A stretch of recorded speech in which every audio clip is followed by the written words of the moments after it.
Bonjour madame. Bonjour monsieur. En quoi puis-je vous aider? J'ai reçu un appel de l'hôpital, me faisant part de l'accident de ma fiancée. Quel est le nom de votre fiancée? Elle s'appelle Rebecca. Rebecca. J'ai vu. Effectivement, elle est ici. Mais vous ne pouvez pas la voir pour le moment, car elle est aux urgences, vous allez devoir patienter. Je vais informer le docteur traitant, et il va vous recevoir. D'accord, merci beaucoup madame. Je vous en prie monsieur. Monsieur, le cas de votre fiancée est extrêmement grave. Cela nécessite une intervention chirurgicale.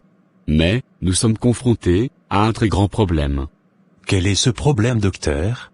La peau de votre fiancée est très mince et fragile, cela est dû à l'utilisation abusive de l'hydroquinone et de certains produits chimiques sur la peau, en vue de l'éclaircir. C'est pourquoi, nous demandons aux gens de ne pas se dépigmenter la peau, cela a des conséquences graves à court et à long terme.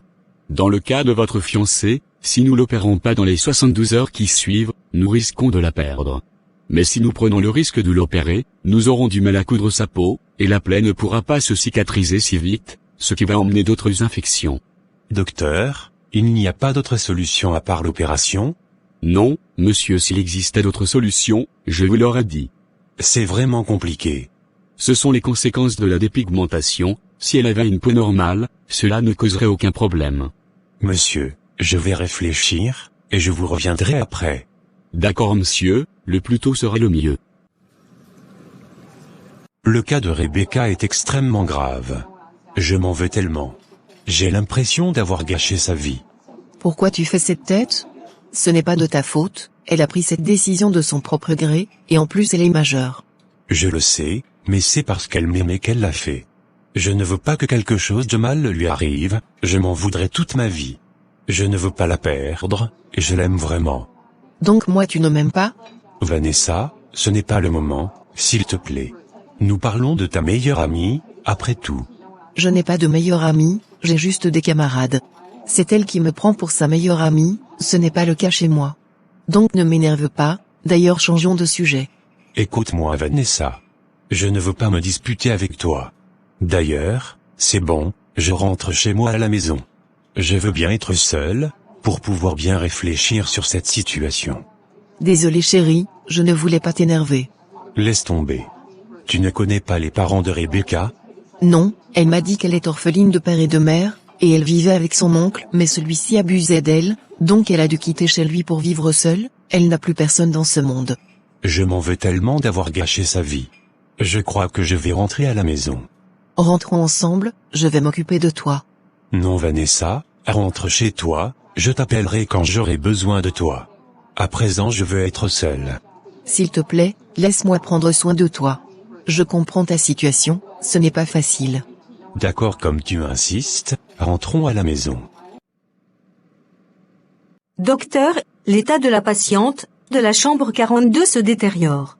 Vous avez essayé d'appeler son fiancé?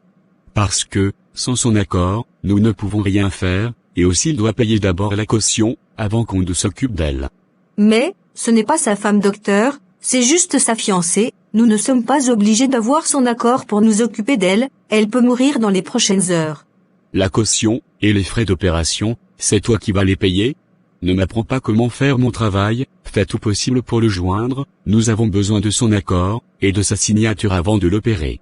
D'ailleurs, vu l'état de sa peau, l'opérer est très dangereux, je ne veux pas prendre ce risque sans avoir l'accord de l'un de ses parents. C'est mieux que nous attendons, jusqu'à son retour. Et si jusqu'à son retour, la patiente décède? Ça ne sera pas de notre faute. Va essayer de le joindre encore. D'accord docteur. Je dois décrocher, c'est peut-être l'hôpital qui me contacte. Oublie tout ceci mon amour, pense à l'instant présent.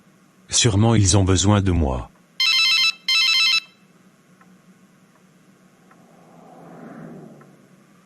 Vanessa, nous ne pouvons pas le faire ici, c'est dans la chambre dans laquelle je vis avec Rebecca. Rebecca n'est pas ta femme.